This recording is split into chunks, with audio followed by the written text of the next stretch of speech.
Welcome to V media news. వార్తల ముందుగా ముఖ్యాంశాలు. ఢిల్లీ బీజేపీ కేంద్ర కార్యాలయంలో సంబరాలు. 27 సంవత్సరాల తర్వాత అధికారం చేపట్టబోతున్న ఆనందంలో బీజేపీ కార్యకర్తలు. ఆస్తి కోసం కుట్రల పన్ని జగన్ దిగజారిపోయారు. వైఎస్ షర్మిల.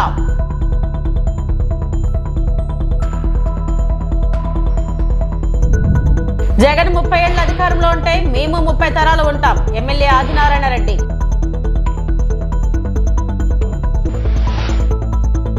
ఢిల్లీ అసెంబ్లీ ఎన్నికల్లో బీజేపీ ఘన విజయం సాధించడంతో ఏపీలోని పార్టీ శ్రేణులు సంబరాలు చేసుకున్నారు. 27 ఏళ్ల తర్వాత ఢిల్లీ పీఠం కైవసం చేసుకోవడంపై ఆనందం వ్యక్తం చేశారు.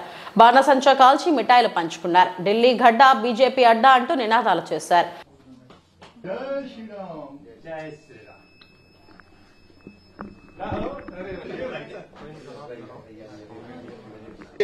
अब तो कहना है ना चाहिए था और दिल्ली में भाजपा सरकार चाहिए था, इन झूठों पे कड़ा प्रहार चाहिए था और दिल्ली में भाजपा सरकार चाहिए। बहुत बहुत ये हमारा अध्यक्ष जिंदाबाद, मेरा वीरेंद्र सचदेवा जिंदाबाद। इस व्यक्ति के हाथ में यश है। देखिए, कभी कभी हमारा वश होता है और कभी कभी हाथ में यश होता है। So we are proud of our state president Virendra Sachdeva ji and हर कार्यकर्ता को धन्यवाद। मगर हम सभी लोगों ने मिलकर के मोदी जी की गारंटी को धन्यवाद दिया है। मोदी जी की गारंटी के प्रति जो विश्वास है दिल्ली के लोगों का दिखा है, वो ये तय हो गया है कि हरियाणा में जैसे लोग, महाराष्ट्र में जैसे लोग, अब मोदी जी अगर लिख के दे दिए संकल्प पत्र में, तो फिर दुनिया की कोई ताकत, एक था ना जो बोलता था इस जन्म में नहीं, अरे इसी जन्म में तो बार बार हारेगा और किसी के नजर से, वोट से क्या नजर से भी गिर जाएगा। Arvind Kejriwal bye bye tata, finish, खत्म, अब कभी नहीं आ सकता।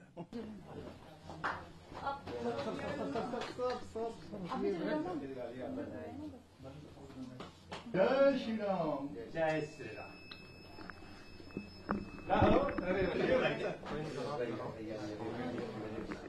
अब तो कहना है ना चाहिए था और दिल्ली में भाजपा सरकार चाहिए था, इन झूठों पे कड़ा प्रहार चाहिए था और दिल्ली में भाजपा सरकार चाहिए। बहुत बहुत ये हमारा अध्यक्ष जिंदाबाद, मेरा वीरेंद्र सचदेवा जिंदाबाद। इस व्यक्ति के हाथ में यश है। देखिए, कभी कभी हमारा वश होता है और कभी कभी हाथ में यश होता है। So we are proud of our. Jaganmohan Reddy తన డిక్షనరీ నుంచి విలువలు, విశ్వసనీయత అనే పదాలను ఎప్పుడో తీసేశారని ఆయన సోదరి కాంగ్రెస్ ఏపీ అధ్యక్షురాలు వైఎస్ షర్మిల విమర్శించారు. షర్మిల మాటలన్నీ అబద్దాలని మీడియా ముందు చెప్పమని విజయసాయిరెడ్డిపై జగన్ ఒత్తిడి తెచ్చారని మండిపడ్డారు. సొంత తల్లి మీద కేసు పెట్టించిన జగన్ కు అసలు విశ్వసనీయత అంటే అర్థమే తెలియదంటూ ఆమె ఘాటుగా విమర్శించారు. పడిన ఇబ్బందుల గురించి చెప్పారు. రాబోయే రోజుల్లో మీడియాను పెట్టుకోబోతున్నారని చెప్పారు. జగన్మోహన్ రెడ్డి గారికి, విజయసాయి రెడ్డి గారికి మధ్య జరిగిన సంభాషణ గురించి విజయసాయి రెడ్డి గారు నాకు చెప్పడం జరిగింది. షర్మిలమ్మ అబద్దాలు చెప్తుంది అని చెప్పమని అడిగినట్లు విజయసాయి రెడ్డి గారు చెప్పారు. జగన్మోహన్ రెడ్డి గారు ఏం మాట్లాడాలో, ఏ పాయింట్లు మాట్లాడాలో నేనే డిక్టేట్ చేస్తాను, నువ్వు నోట్ చేసుకో అని సాయిరెడ్డి గారితో చెప్పారట. తర్వాత సాయిరెడ్డి గారు సాయిరెడ్డి గారు వివరంగా చెప్పేసరికి నా వివిడ్ ఇమాజినేషన్ తో నేను ఊహించుకునేసరికి నాకే చాలా బాధేసింది. జగన్మోహన్ రెడ్డి గారు ఎంతలా దిగజారిపోయారు. ఒక పక్కేమో జగన్మోహన్ రెడ్డి గారు క్యారెక్టర్ గురించి డైలాగు చెప్తున్నారు. అసలు జగన్మోహన్ రెడ్డి గారు క్యారెక్టర్ అంటే ఏమిటో అన్న పదానికి అర్థం కూడా మర్చిపోయారు కాబోలు అని నేను అనుకుంటున్నాను. ఒక పక్క సాయిరెడ్డి గారు రాజశేఖర రెడ్డి గారి కోరిక భిన్నంగా నన్ను అబద్ధం చెప్పమంటున్నారు, నాకు వీలు కాదు, నన్ను వదిలేయండి అని బ్రతిమాలుకుంటున్నా మీరు ఒప్పుకోకుండా అబద్ధం చెప్పమని ఒత్తిడి చేశారు. ఇది జగన్మోహన్ రెడ్డి గారి గొప్ప క్యారెక్టర్. ఏ అబద్ధాన్ని ఎంత అందంగా చెప్పాలి అని ముఖ్యమంత్రి హోదాలో ఉన్న వ్యక్తి డిక్టేషన్ ఇచ్చారట. ఇది జగన్మోహన్ రెడ్డి గారి మహోన్నతమైన క్యారెక్టర్. రాజశేఖర రెడ్డి గారి ఇద్దరు బిడ్డలకు అన్ని ఆస్తులలో సమాన వాటా ఉండాలి అన్నది రాజశేఖర రెడ్డి గారి కోరిక అని జగన్మోహన్ రెడ్డి గారికి ఆయన భార్య గారికి తెలిసిన విషయమే. అయినా కూడా సొంత తల్లి అయిన విజయమ్మ గారి మీద కేసు పెట్టారు. సొంత చెల్లి బిడ్డలు తన సొంత మేనల్లుడు మేనకోడలు ఆస్తి కాజేయాలని కుట్రలు పన్ని ఇంత దిగజారిపోయారో జగన్మోహన్ రెడ్డి గారే ఆత్మ పరిశీలన చేసుకోవాలి. జగన్మోహన్ రెడ్డి గారు భార్యాభర్తలు ఇద్దరు బైబిల్ ముందరేసుకొని క్యారెక్టర్ ఏమిటో ఎంత దిగజారిపోయారో ఆలోచన చేసుకోవాలి. How will you face God, how will you face dad and how will you face my children. నేను కార్యకర్తలను పట్టించుకోలేదు, తప్పైపోయింది అని ఇప్పుడు బీదేర్పులు ఏరుస్తున్నారు. ఇప్పుడు జగన్మోహన్ రెడ్డి గారు నాయకులు నన్ను వదిలిపెట్టి వెళ్ళకండి, కార్యకర్తలు నన్ను వదిలిపెట్టి వెళ్ళకండి అని అడుక్కుంటున్నారంటే జగన్మోహన్ రెడ్డి గారికి క్రెడిబిలిటీ లేదన్న. విధ్వంసకారుడే జగన్ విధ్వంసం గురించి చెప్పడం ఈ శతాబ్దపు విడ్డూరం. విజయవాడలోని క్యాంప్ కార్యాలయంలో విలేకరుల సమావేశం ఏర్పాటు చేసి మంత్రి డాక్టర్ నిమ్మల రామానాయుడు మాట్లాడటం జరిగింది. చంద్రబాబు పాలనపై జగన్ నోటికి వచ్చినట్టు మాట్లాడిన తీరును తీవ్ర స్థాయిలో తప్పుపట్టడం జరిగింది. పాత్రికేయ మిత్రులందరికీ కూడా నమస్కారాలు తెలియజేసుకుంటూ, ఈరోజు చంద్రబాబు నాయుడు గారి మీద, ఈ ప్రభుత్వ పాలన మీద జగన్మోహన్ రెడ్డి చేస్తున్నటువంటి అడ్డకోలు విమర్శలు చూస్తూ ఉంటే విధ్వంసకారుడే వచ్చి విధ్వంసం గురించి, విధ్వంసం నిర్వచనం గురించి మాట్లాడుతూ ఉంటే ఈ దశాబ్దపు విడ్డూరంగా ఈరోజు ప్రజలందరూ కూడా భావిస్తున్నటువంటి పరిస్థితి. అడ్డకోలు విధానాలతోటి, పిచ్చి పిచ్చి నిర్ణయాలతోటి, ప్రజాకంటక పాలనతోటి తొగ్లక్ పేరుని ఈ ఆంధ్రప్రదేశ్ రాష్ట్రంలో సుస్థిరం చేసినటువంటి వ్యక్తి జగన్మోహన్ రెడ్డి.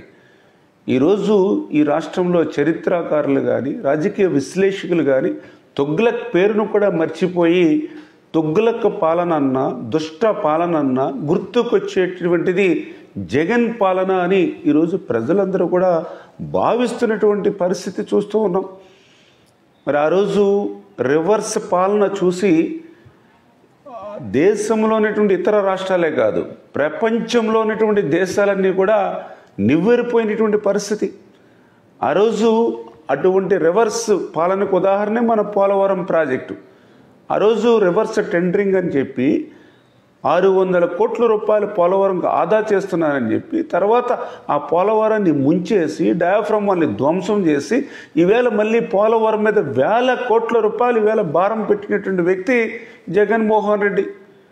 ఆ పోలవరం నీటి సామర్థ్య ఎత్తును కూడా 41.15 మీటర్ల ఎత్తుకు పెంచి ఆ పోలవరానికి అణువణువున కూడా అన్యాయం చేసింది జగన్మోహన్ రెడ్డి.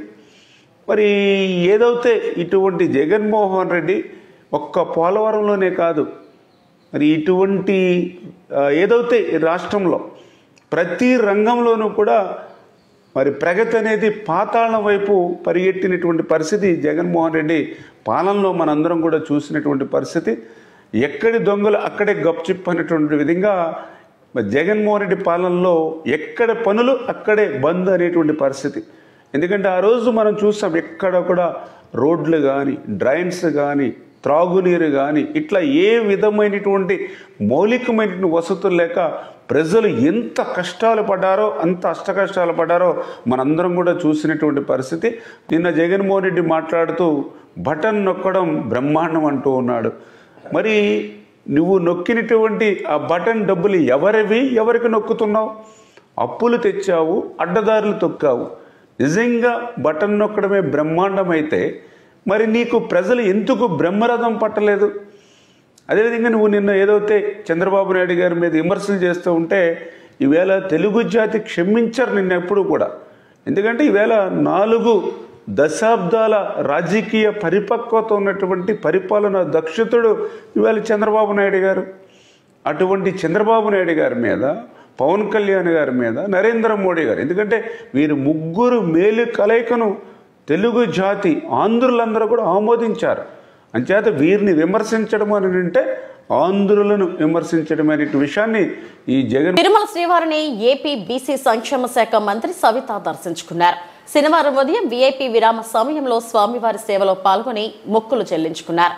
దర్శనానంతరం రంగనాయకుల మండపంలో వేద పండితులు వేదాశీర్వచనం అందించగా ఆలయ అధికారులు స్వామివారి తీర్థ ప్రసాదాలు అందజేశారు.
అబద్ధాలు అసత్యాలే జగన్ ఎజెండా. టీడీపీ రాష్ట్ర అధ్యక్షుడు పల్లా శ్రీనివాస్ మీడియా సమావేశం. స్థానిక సంస్థల్లో 34% ఉన్న బీసీ రిజర్వేషన్ ను 24% కుదించి 16,000 మందిని పదవులకు దూరం చేసిన బీసీ ద్రోహి జగన్ రెడ్డి ఇప్పుడేమో నా బీసీలు, నా ఎస్సీలు, నా ఎస్టీలు అంటూ గొంతు చించుకుంటున్నారు. కూటమి ప్రభుత్వం అధికారంలోకి వచ్చిన తర్వాత బీసీలకు 34% రిజర్వేషన్లతో బీసీలకు సముచిత స్థానం కల్పిస్తున్నామని పల్లా శ్రీనివాసరావు అన్నారు. ఈయన మాట్లాడితే నా బీసీలు అంటున్నా. ఈయన 56 కార్పొరేషన్లు పెట్టి బీసీలను అగౌరవపరిచే విధంగా 56 కార్పొరేషన్లు పెట్టి వాళ్ళకి ఎవరికి కూడా ఒక కుర్చీ టేబుల్ కూడా ఇవ్వకంట, ఎవరికి సరైన ఆఫీసు లేకుండా కేవలం నామక వాస్తా మేము బీసీలకి గౌరవిస్తున్నాం అని చెప్పి కార్పొరేషన్ పదవులు ఇచ్చామని చెప్పేసి అవమానించినటువంటి తీరు. అలాగే 34% రిజర్వేషన్ చేస్తానని చెప్పి అది 24% రిజర్వేషన్ చేసి సుమారు 16,000 మందికి రాజకీయ అవకాశాలు కోల్పోయే విధంగా చేసి ఎంతో మందికి ఆ మెడికల్ సీట్స్, ఇంజనీరింగ్ సీట్లు కోల్పోయే విధంగా చేసినటువంటి తీరు. ఈయన వచ్చి నా బీసీలను మాట్లాడుతున్నారు. ఇవన్నీ కూడా దెయ్యాలు వేదాలు వల్లించినట్టుగా ఉందని చెప్పి ఈ సందర్భంగా తెలియజేస్తున్నాం. నిన్న ముఖ్యమంత్రి గారు 4వసారి ఈ రాష్ట్రానికి బాధ్యతలు చేపట్టి నిన్న కేబినెట్ మీటింగ్ లోనే 34% రిజర్వేషన్ మేము కల్పిస్తున్నామని చెప్పేసి అనౌన్స్ చేసాం. గతంలో కూడా మేము సుప్రీంకోర్టులో కూడా దీని మీద పోరాటం చేస్తాం. సో నిబద్ధత అంటే ఆ విధంగా ఉండాలి. అలాగే ఈయన సూపర్ 6 కోసం మాట్లాడుతున్నారు. సూపర్ 6 కోసం ఏమీ అమలు కాలేదని చెప్పేసి, మరి అమలు కాకుండానే అన్నా క్యాంటీన్లు ఓపెన్ అయినాయా అని అడుగుతున్నా. అమలు కాకుండానే 1,000 రూపాయలు పెన్షన్ పెంచుతామని చెప్పి మరి పెంచినటువంటి తీరు మర్చిపోయారా అని అడుగుతున్నా. ఇదే 1,000 రూపాయలు పెన్షన్ పెంచుతామని చెప్పి 250 రూపాయలు పెంచుకుంటూ పోతామని చెప్పారు. ఇవన్నీ కూడా ప్రజలు గమనించట్లేదు అనుకోవద్దు. అందుకే జగన్మోహన్ రెడ్డి గారు మాట్లాడుతుంటే అది దెయ్యాలు వేదాలు వల్లించినట్టుగా ఉందని చెప్పేసి ఈ సందర్భంగా తెలియజేస్తున్నాం. చెప్పాలంటే ఇందాక చెప్పాను, ప్రజా తీర్పు ఏ నాయకుడికైనా సరే ప్రజలు ఇచ్చినటువంటి తీర్పుని గౌరవించాల్సినటువంటి అవసరం ఉంది. 23 సీట్లు అప్పటికే 3 మార్లు ముఖ్యమంత్రిగా చేసినటువంటి వ్యక్తి చంద్రబాబు నాయుడు గారు ప్రజా తీర్పును గౌరవించి అసెంబ్లీలో కూర్చొని ప్రజల యొక్క బాణిని వినిపించినటువంటి తీరు మీరు గమనించాలి. వైకాపా అధ్యక్షుడు జగన్మోహన్ రెడ్డి మరో 30 ఏళ్ల పాటు అధికారంలోకి ఉంటామని ఉత్తుత్తి మాటలు మాట్లాడుతున్నారని జమ్మలమడుగు బీజేపీ ఎమ్మెల్యే ఆదినారాయణ ఎద్దేవా చేశారు. ఆయన 30 ఏళ్లు ఉంటే తాము కూడా 30 తరాలు అధికారంలో ఉంటామని వ్యాఖ్యానించారు. నోటికి ఎంత వస్తే అంత మాట్లాడటం మంచిది కాదని జగన్ కు ఆదినారాయణ రెడ్డి హితవు పలికారు. కేంద్ర రాష్ట్రంలో బీజేపీ ప్రభుత్వం అధికారంలో ఉన్న కారణంగా వికసిత్ భారత్ వైపు అడుగులు వేస్తున్నామని వ్యాఖ్యానించారు. కడపలో ఏర్పాటు చేసిన మీడియా సమావేశంలో ఆయన మాట్లాడారు. 30 సంవత్సరాలు నా పాలన, పోయినసారి కూడా అంతే, అంతకుముందు ఓడిపోయినప్పుడు అంతే.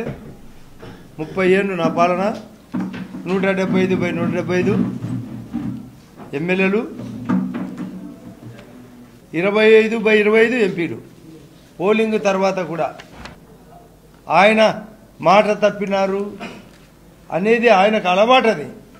జగన్ రెడ్డి గారికి నా ఎంట్రుగా పీకలేరు, ఇది స్టేట్మెంట్. నీ ఎంట్రుక మేమెందుకు పీకుతాం? మేము మీ బీజేపీ పార్టీలో గుండు కొడతాం నేరుగా. నీకు ఎంట్రికే లేకుండా చేస్తాం, నీకు రాజకీయ స్థానమే లేకుండా చేస్తాం. అది అభివృద్ధి ద్వారా, వికసిత భారత్ ద్వారా. కేసుల గురించి చెప్పడు, తను పెట్టిన తిన్న డబ్బులు తన కేసులు.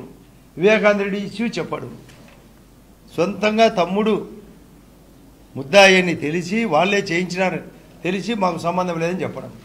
ముందు గుండె పోటునడం, మళ్ళీ గుండెలో పోటునడం.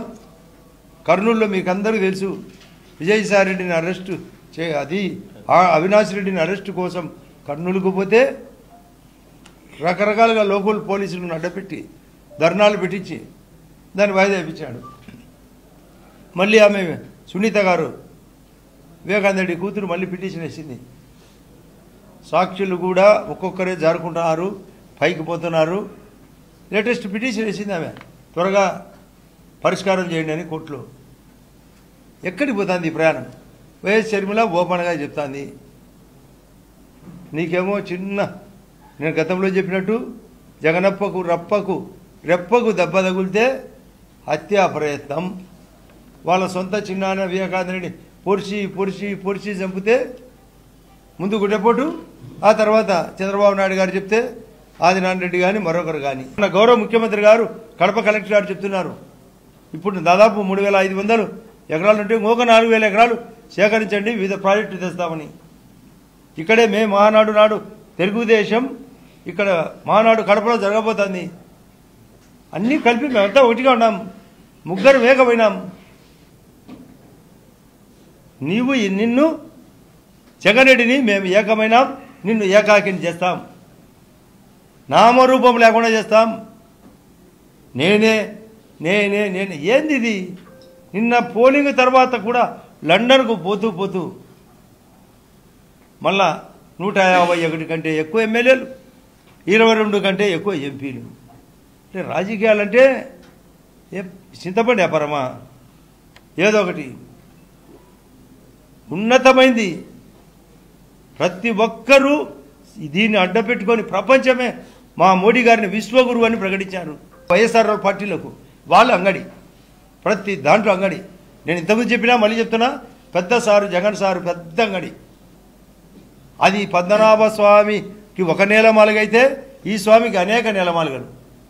ఇంకా అవినాష్ రెడ్డి, విజయసాయి రెడ్డి, వైవి సుబ్బారెడ్డి, పెద్దిరెడ్డి రామచంద్రారెడ్డి వాళ్ళు సూపర్ మార్కెట్, ఇంకా కిందోళ్ళు చిల్లర మార్కెట్, ఇంకా చిన్నోళ్ళు బంకు మార్కెట్. ఇది చేసి సత్యాలు. అందుకే విజయసాయి రెడ్డి వద్దు, ఇంకా సిద్ధా మనకు ఇంకా ప్రమాదంలో పడతామని ఎంక్వైరీ స్టార్ట్ అయిందని ఇక చాలనుకొని బయటకు వచ్చినాడు. ఈరోజు ఇప్పుడే చూస్తున్నా, పోయేవాళ్ళు పోతారు.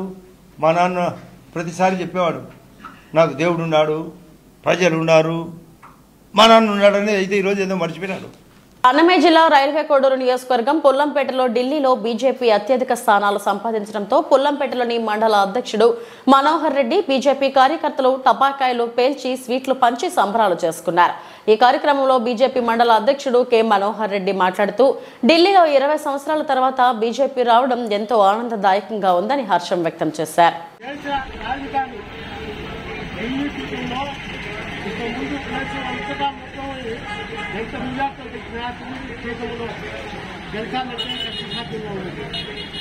మన రాజధాని ఢిల్లీ పీఠంలో ఈ గుర్తు అత్యధిక మెజార్టీతో ప్రజలు మేల్కొని బీజేపీకి పట్టం కట్టారంటే ఢిల్లీ ప్రజలు ఇప్పటికీ కళ్ళు తెచ్చారనమాట. మన దేశం కోసము పనిచేసేది బీజేపీ, దేశ సనాతన ధర్మాన్ని కాపాడే కోసం పనిచేసేది బీజేపీ. అటువంటి బీజేపీ మాతాకి జై జై బీజేపీ. నా పేరు కమలాపూర్ మనోహర్ రెడ్డి, నేను పుల్లంపేట బీజేపీ మండల అధ్యక్షుడిని. ఈరోజు మన ఢిల్లీలో మన ఎలక్షన్ రిజల్ట్ రావడం చూస్తే ఈరోజు మనకు గతంలో ఎప్పుడు లేని విధంగా ఈరోజు మన బీజేపీ గవర్నమెంట్ ఫామ్ కావడం మరియు ఇదే మొట్టమొదటిసారి. ఇది మనకి చాలా సంతోషకరణము. మళ్ళీ వచ్చేసి మనం ఇదే విధంగా దేశవ్యాప్తంగా మనము మన భారతదేశం అంటే ఈరోజు ఒక ఉన్న స్థాయిలో ప్రతి ఒక్కరు చూస్తున్నారు మనల్ని.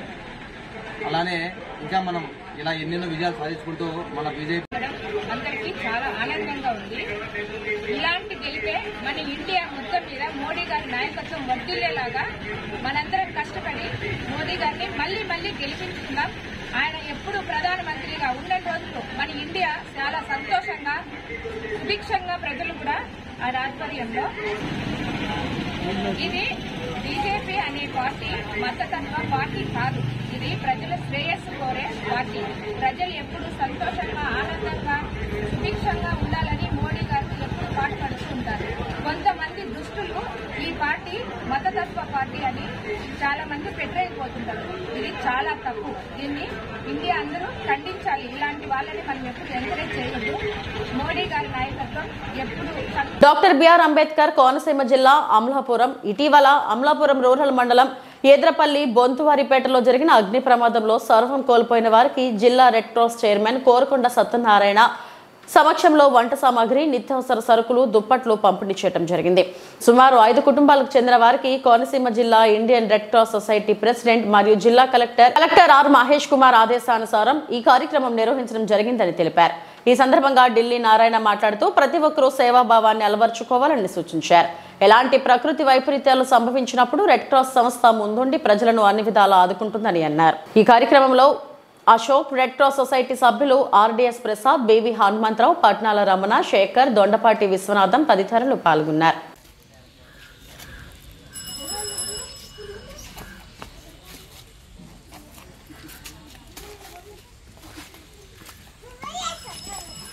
అందరికీ నమస్కారం. డాక్టర్ బాబాసాహెబ్ అంబేద్కర్ కోనసీమ జిల్లా నుంచి రెడ్ క్రాస్ చైర్మన్గా కోరకొండ సత్యనారాయణ, ఢిల్లీ నారాయణ అంటారు. నేను చైర్మన్ ఈ జిల్లాకి, కలెక్టర్ గారు ప్రెసిడెంట్గా ఉంటారు. కలెక్టర్ గారు ఆదేశాల మేరకు ఎక్కడైతే ఈ విపత్తులు జరుగుతున్నాయో, ఎక్కడైతే ఫైర్ ఎక్స్టెండింగ్ కానీ అనుకోకుండా జరిగే ఆపదల్ని రెడ్ క్రాస్ ముందుండి దానికి సహాయం చేయడంలో ముందడుగులో ఉంటుంది. ఎక్కడ జిల్లాలు ఎక్కడ జరిగినా కూడా అటువంటి కార్యక్రమం జరుగుతున్నప్పుడు ఇది ప్లీజ్ దాన్ని అరికట్టడానికి గ్రామస్తుల నుంచి విన్నపం ఏంటంటే, ఎక్కువ జరుగుతున్నటువంటి సర్క్యూట్ వల్ల అవుతుంటాయి. ఏ కారణాలైనా కానీ గ్రామస్తులు దాన్ని ముందుగానే చూసి సంబంధిత దగ్గర తెలియపరిస్తే ఇటువంటి యాక్సిడెంట్లు జరగవని నేను తెలియపరుస్తున్నాను. రెడ్ క్రాస్ అనేది కులాలకు అతీతంగా, మతాలకు అతీతంగా, ప్రాంతాలకు అతీతంగా పనిచేసేటటువంటి సంస్థ రెడ్ క్రాస్. రెడ్ క్రాస్ తరపు నుంచి ఈవేళ మేము ఇస్తున్నామంటే ఓ తర్పాలని ఇస్తున్నాం, హైజీన్ కిట్, ఇవన్నీ కలెక్టర్ గారి ఆదేశాల మేరకు, కలెక్టర్ గారి సూచనల మేరకే మనం ఇవ్వడం జరుగుతుంది. దీనికి కలెక్టర్ గారి తరపు నుంచి కూడా మాకు అపీల్ ఉంది. ఇవన్నీ పట్టుకెళ్ళి ఏ విధంగా జరిగిందో అది వివరిస్తే కలెక్టర్ గారికి వీళ్ళకి ఇల్లు కట్టుకోవడానికి కూడా ముందు ప్రయారిటీలో పెడతానని కలెక్టర్ గారు చెప్పడం జరిగింది. అందుకే ఉన్న సంబంధిత ఎంఆర్ఓ గారు కానీ, విఆర్ఓ గారు కానీ, ఫైర్ ఆఫీసర్స్ కానీ దాన్ని సపరేట్ సర్టిఫికేట్ ఇస్తున్నారు. దాన్ని సబ్మిట్ చేస్తున్నాం. రాబోయే రోజుల్లో దీనికి తొందరగా వాళ్ళకి అయ్యే స్థానిక ఎమ్మెల్యే గారితో మాట్లాడే కలెక్టర్ గారు దానికి అయ్యే శాంక్షన్లన్నీ ఇమీడియట్ ఇప్పిస్తారని సార్ కూడా చెప్పడం జరిగింది. మీ సభాముఖంగా, మీ పత్రిక ముఖంగా చెప్పడం జరుగుతుంది. Thank you sir. ఇవి ఇప్పటి వరకు నా బులెటిన్ అప్డేట్స్. నమస్తే.